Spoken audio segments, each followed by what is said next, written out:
I used to think birthdays were moments when you felt seen and valued, but one quiet night in my life completely changed the way I looked at family trust and silence.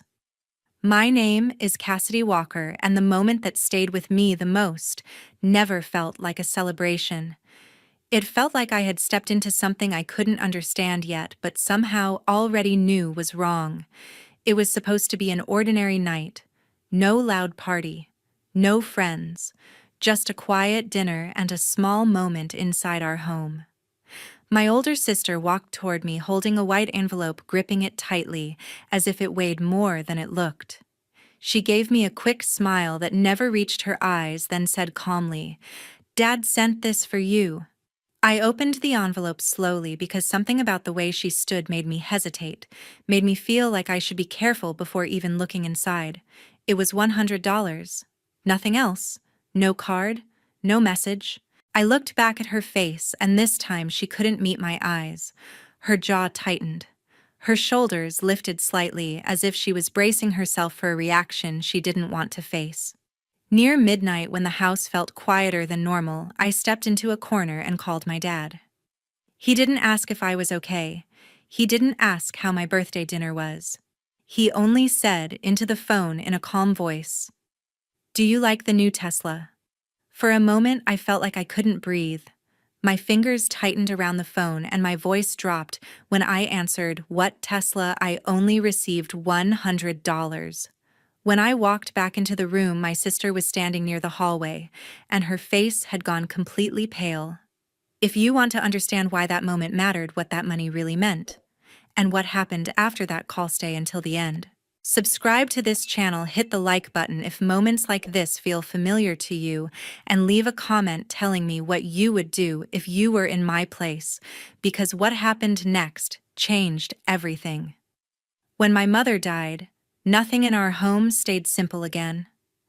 The space inside our house did not feel empty in a loud way. It felt empty in a quiet way that changed how every decision was made and how every voice was heard.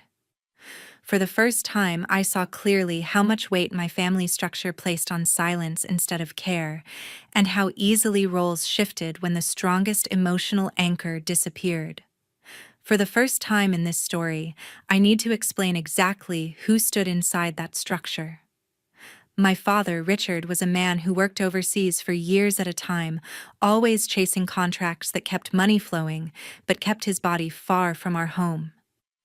My sister, Tessa Walker, became the person who filled the space my mother left behind. My sister's husband, Brian, moved into our home and slowly made himself part of every system that once felt private. Because Dad worked outside the country for long stretches, the house did not operate like a normal family home. Real authority did not come from presence. It came from whoever had access to bank accounts, paperwork, payment schedules, and daily expenses. Tessa took control of everything that involved money, including bills, shopping, planning, and even small expenses that should not have required permission. I learned to hand things to her instead of asking questions, because questioning only made the air heavier. Over time, I became used to the idea that every financial decision passed through Tessa's hands. I stopped checking numbers. I stopped asking where money went. I stopped wondering why some things were approved quickly while others were delayed without explanation. That silence became a habit that followed me through daily life, shaping the way I spoke, the way I moved, and the way I avoided conflict. Brian's arrival shifted the atmosphere even more. At first, he acted like a guest who wanted to be helpful, but slowly his behavior changed as he became comfortable inside the walls. He began commenting on routines, food, lighting, space, privacy, and timing. He gave opinions about spending even when he was not asked. He started putting rules in place that did not feel like rules because they were hidden inside casual words and smiles. The pressure I felt was never loud, but it was constant. I felt like a person living next to decisions instead of inside them. I felt like I watched plans happen without being invited to understand them. I learned how to stay quiet without being told to stay quiet. I learned how to accept outcomes without being offered explanations. That invisible pressure shaped the way I lived inside my own family long before I understood how dangerous it had become. 2 weeks before my birthday, things started to move quietly. Dad called late in the evening from overseas, his voice slightly tired the way it always sounded after long shifts, yet his tone carried a strange excitement that I had not heard in a long time. He did not talk about work or health. He did not ask about daily life. He simply said he had prepared a surprise for me, something he had been planning for months because he wanted it to be meaningful, something that would finally make up for how much time he had spent away. I did not think much of it at first, because promises had often floated through conversations without becoming real, but this time his voice felt different, controlled, careful, as if he was trying not to reveal more than he should. The next day, Tessa approached me in the kitchen while I was making coffee, moving closer without her usual loud energy, her shoulders slightly tense, her voice lowered. She said Dad had trusted her to handle part of the process so that everything could stay secret until the right moment. She told me not to worry, said that expensive gifts sometimes required careful timing, careful transfers, careful planning. I did not question her immediately because she had managed household money for years. She had paid bills, moved funds, handled practical burdens while our father remained far away. Her confidence sounded natural even when she explained that it would be easier if she took care of the transfer directly. Over the next few days, Brian began appearing more often in conversations that quietly revolved around money. I would see him in the hallway standing too close to Tessa while they spoke in low voices, their words stopping when I entered the room. He started waking up earlier than usual, leaving the house for short drives, without explanations, returning with quick glances toward me that carried no warmth. I never heard full conversations, only fragments about waiting timing paperwork numbers that felt heavy in the air even when they were never spoken clearly. I was never invited to sit down with them, never offered an explanation, never asked for my opinion. The house itself began to feel different in ways that were difficult to describe. Lights stayed on later in rooms that were usually dark by midnight, doors closed. More often, phones kept face down on tables. Tessa started keeping her phone close to her at all times, even carrying it to the bathroom, even placing it beneath her pillow at night. Brian began taking calls outside, pacing near the driveway, speaking in a voice that dropped as soon as he noticed I was watching. Meals became shorter, quieter, filled with the sound of utensils rather than real conversation, which made the silence feel heavier than any argument ever could. I tried to tell myself that people were simply preparing a normal surprise, that secrets were part of birthdays, that I was reading too much into small changes, yet the pattern felt coordinated, deliberate, structured. When I asked small questions such as why schedules had shifted or why lights stayed on, answers came quickly, but they sounded rehearsed, like lines practiced in advance. I began to feel like I was walking through my own home as a visitor, rather than a member of the family, someone allowed to exist there, but not allowed to understand what was happening around her. The strange part was how normal they tried to look in front of me. Tessa still asked casual questions about my work. Brian still nodded politely when crossing paths. Everything was wrapped in a thin layer of normalcy that made the hidden movement beneath it feel even more unsettling. I started paying attention to details without meaning to. I noticed how quickly documents disappeared from tables. I noticed how often drawers were locked. I noticed how often whispered conversations stopped exactly when I stepped closer. By the end of that week, I understood clearly that whatever had started with that phone call was not meant for my eyes, not meant for my voice, not meant for my involvement. I did not feel angry. I did not feel scared. I felt removed, like a part of the house that existed in the background, while the real decisions were happening somewhere I was not allowed to enter. I stopped asking questions after that because every answer felt like a wall rather than a door. 3 days later, small behaviors started to feel deliberate.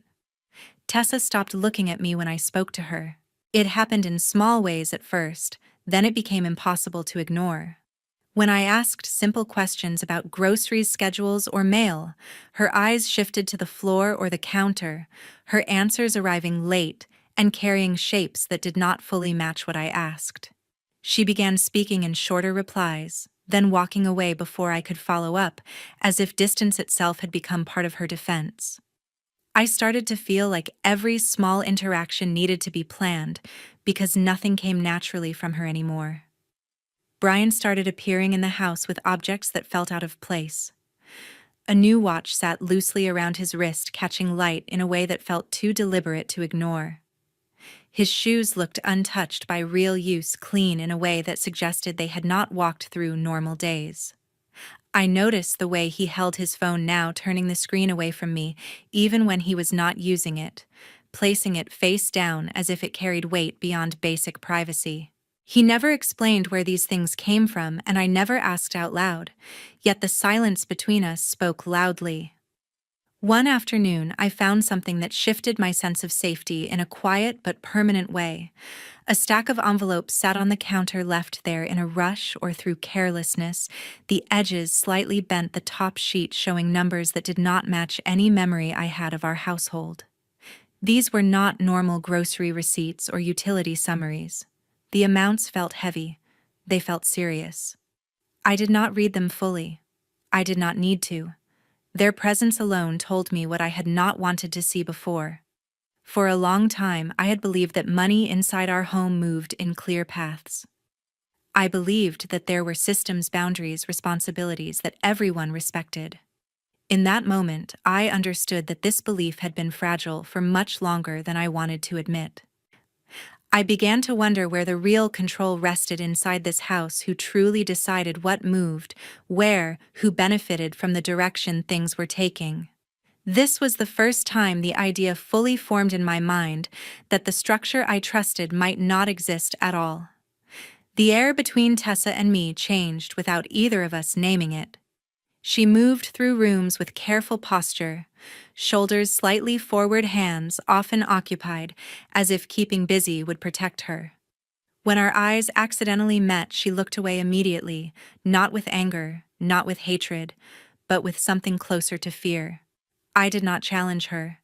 I did not accuse her. The tension lived quietly between us, growing like something no one spoke about yet everyone felt. Meals turned into performances. She smiled at the table. She asked polite questions about work. Her tone stayed light. I mirrored her.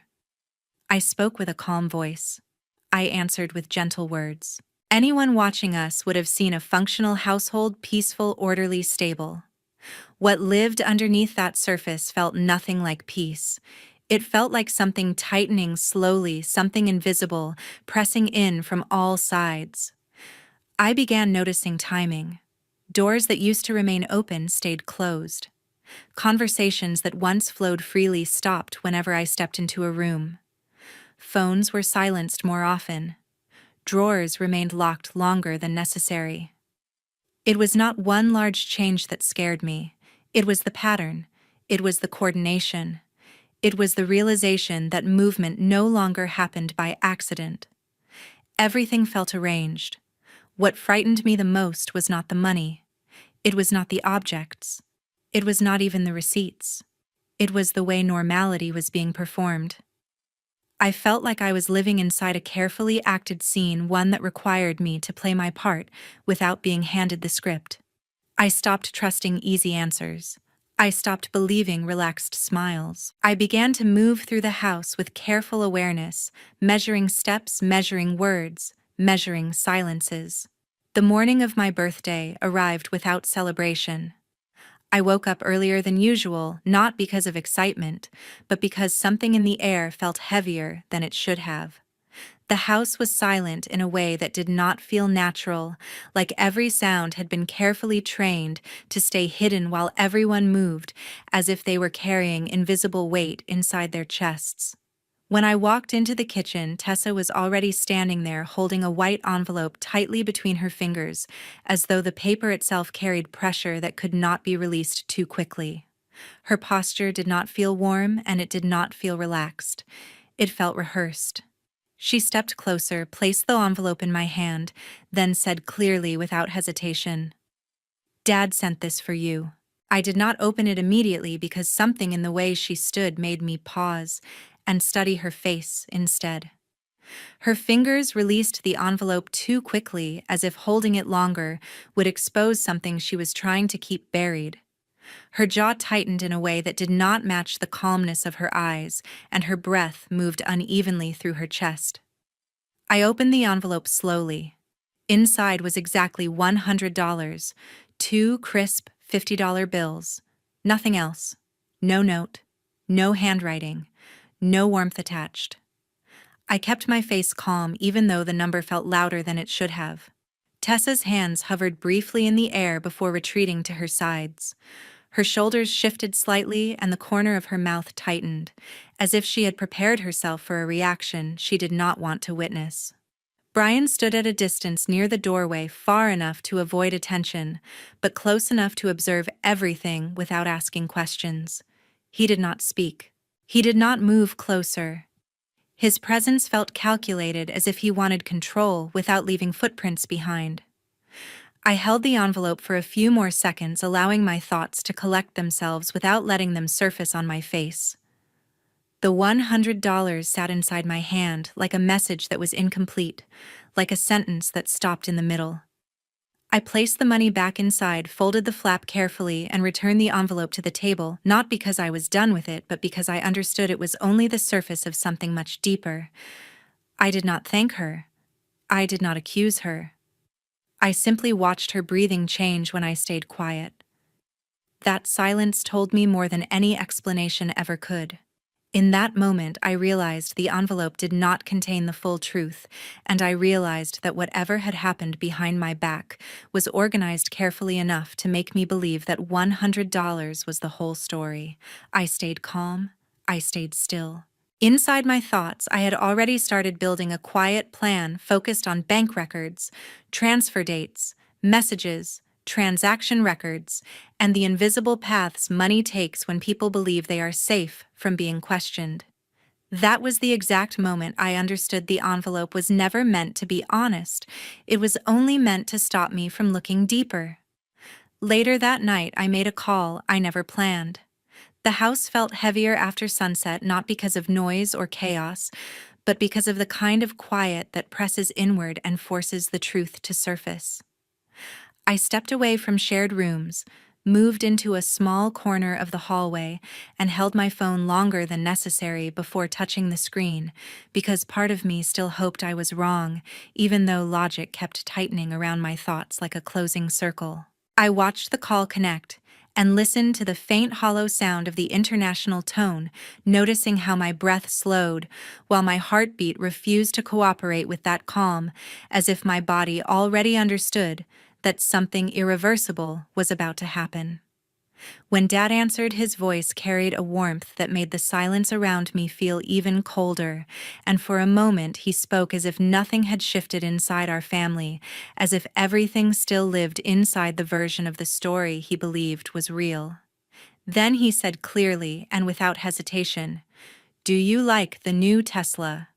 His words dropped into the space between us, not as a joke, not as an idea, but as a fact, and I felt my fingers tighten against the edge of the phone as my thoughts lost their balance completely. I stayed quiet for a breath, not to perform shock, but to control the weight of what I was about to say, because I needed my voice to stay steady for the truth to land without distortion. Then I answered him directly without raising my voice, and without breaking the calm he thought still existed. "What Tesla? I only received $100. I made sure to shape every word carefully so there would be no misunderstanding, no emotional cover, and no space left for the story to bend. There was no immediate reply from him, only a silence that stretched longer than sound usually allows, and in that silence I could almost picture the realization forming inside his thoughts. He did not breathe loudly. He did not interrupt me. He simply stopped speaking, which was the first clear sign that something inside him had broken away from the version of reality he had been holding. When he spoke again, his voice had lost its warmth, and even though he did not accuse anyone by name, the pause between his words told me he understood that something had moved through our home without his knowledge. Behind me, near the doorway that separated the hallway from the living space, I noticed movement that did not belong to shadows. Tessa had positioned herself close enough to hear everything, although she had tried to stay hidden by silence rather than distance, and the phone light reflected against her face just enough for me to see the color drain from her skin. Her breathing shifted into a short, uneven rhythm that she could not control quickly enough, and one of her hands lifted slightly before dropping back against the wall as if she had reacted without permission from her own mind. She did not speak. She did not step forward. She froze with the kind of tension that belongs only to people who realize that control has slipped too far away to grab again. When Dad asked one quiet question through the phone, asking how much I said I had received, I repeated the number slowly and clearly so there could be no distortion, and I watched Tessa's posture collapse just slightly, as if her body had accepted a truth her mouth could not. I ended the call without shouting, without drama, and without needing to explain anything further because the damage was already awake. I lowered my phone and turned enough to let my presence be known, letting her see that I had seen her listening, and the look in her eyes stopped pretending to be calm. That was the night the air in this house stopped protecting the lies. A week later, the house could no longer pretend. Dad called the meeting immediately after flying back from abroad, without raising his voice or showing any formality, yet the firmness in his tone made everyone understand that something had changed forever. I sat at the far end of the dining table not as someone seeking answers, but as someone who already felt the truth slowly taking shape long before this moment arrived. Tessa arrived last, moving with the familiar confidence she usually carried. Yet her steps slowed the moment she noticed the folders positioned carefully in front of Dad. Brian avoided looking at anyone in the room, choosing instead to stare at a fixed point on the wall, as though that distance offered him a form of protection from the weight of what was about to happen. Dad did not begin with comfort or explanation. His voice stayed level, restrained, and coldly precise as he looked directly at Tessa. "You will answer directly. No stories, no excuses." No one reacted. No one spoke. The silence felt constructed rather than accidental, as though the room itself understood the rules before anyone else did. Tessa shifted slightly forward, although her shoulders tightened in a way that revealed her body was responding faster than her thoughts. Her lips parted as if she wanted to speak, then pressed together again, while her fingers tightened around the back of the chair with a subtle tension she could not fully hide. Dad turned one of the folders toward her without sliding it across the table. "You took money that was not meant for you." There was no anger in his voice, only a calm certainty that made denial feel pointless before it could even begin. Dad turned his attention to Brian next, and his expression did not change.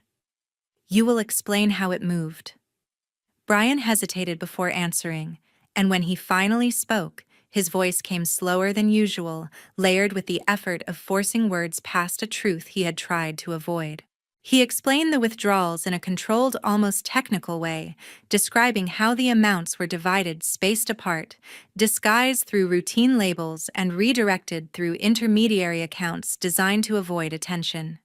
He spoke about timing intervals and structure as if describing a system rather than an act of betrayal, which only made the reality feel colder. He admitted that the money had been moved in pieces rather than in a single motion, then quietly funneled back together through unfamiliar digital paths. The explanation sounded calm, yet the weight of it filled the room. I listened without moving, without shifting in my chair, and without needing to look at anyone. For the first time, I saw how deliberate everything had been. Dad did not interrupt him, and he did not react when Brian finished. He placed his hand flat on the table, steady and deliberate. "This ends now." A change passed across Tessa's face that was subtle but impossible to miss, as though a carefully controlled surface had developed a visible fracture. She did not cry. She did not argue. She simply looked smaller, not weaker, and that difference made the moment more real than any outburst could have. I kept my hands folded in my lap, choosing silence not because I was powerless, but because I did not need to prove anything. Every piece of the truth had aligned without being placed in front of me, and no one asked for my voice or my reaction, because none of it was required. The room did not feel emotional. It felt like a door closing with intention, rather than a conversation that might be revisited later. Dad gathered the folders with calm precision. "We will handle what comes next." Nobody asked what that meant, and nobody needed those words explained. When the meeting ended, there were no dramatic exits, no raised voices, and no attempts to repair what had already collapsed. Chairs moved back quietly, footsteps softened as they left the room, and even the air itself felt altered as the space emptied. I stayed seated for a few moments longer than the others, not from shock, but from the clarity that washed through me as I understood that something had finally settled into its real and permanent shape. I had not spoken a word, yet I had seen everything clearly. Nothing in that room felt emotional. Everything in that moment felt decided. Months later, my life no longer felt trapped.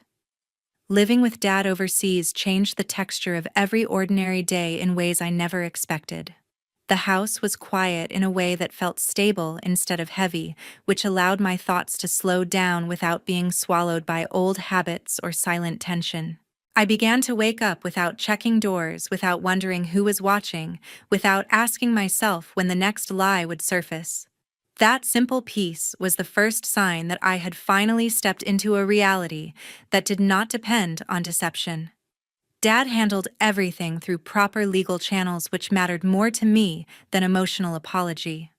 He worked with licensed attorneys to amend his will, removing Tessa from any future inheritance, with fully documented reasons that aligned with state law. Nothing was rushed, nothing was hidden, nothing was done through anger or impulse. The paperwork was stamped, reviewed, filed legally, then delivered with calm professionalism that left no room for argument. Watching that process taught me that justice, when real, is quiet, structured, patient. Brian did not disappear, but he stopped living in comfort. Investigations turned formal after bank activity reports reached federal attention because withdrawals had crossed thresholds that require mandatory reporting under United States financial law. He faced audits first, then subpoenas, then hearings. Nothing cinematic, nothing dramatic, only the slow and certain mechanics of accountability. Lawyers spoke in neutral tones, judges remained professional, consequences matched actions without spectacle. The system did not scream, it simply worked. Tessa lost control without a public scene. Her influence in extended family matters vanished, her authority faded, her access narrowed, until she existed only on the edges of conversations. No one needed to confront her directly because the structure around her had already shifted. Power drained quietly when truth replaced illusion, leaving her with no place to redirect blame, no narrative to repair reputation, no tools left to manipulate sympathy. I chose silence not because I was weak, but because I was finished fighting people who lived inside cycles they refused to break. I stopped checking her social presence. I stopped asking questions about the past. I stopped measuring how much damage had been done. Moving forward felt cleaner than standing still waiting for remorse that would never be honest. The lesson I carry now is simple, but heavy. Secrets survive only in spaces where fear is tolerated, because truth does not need volume to exist. Power that relies on silence collapses the moment someone chooses awareness over comfort. Trust is not built through grand gestures, but through consistency that survives scrutiny when no one is performing. Family is not defined by blood alone, but by protection, clarity, respect. To everyone who stayed with this story, thank you for listening with patience rather than judgment. If moments like this feel familiar to you, remember that you are never obligated to remain inside a pattern that drains your spirit. Subscribe to this channel for more real stories that challenge silence press. Like if this message reached you, share your thoughts in the comments if you have ever faced a quiet betrayal in your own life.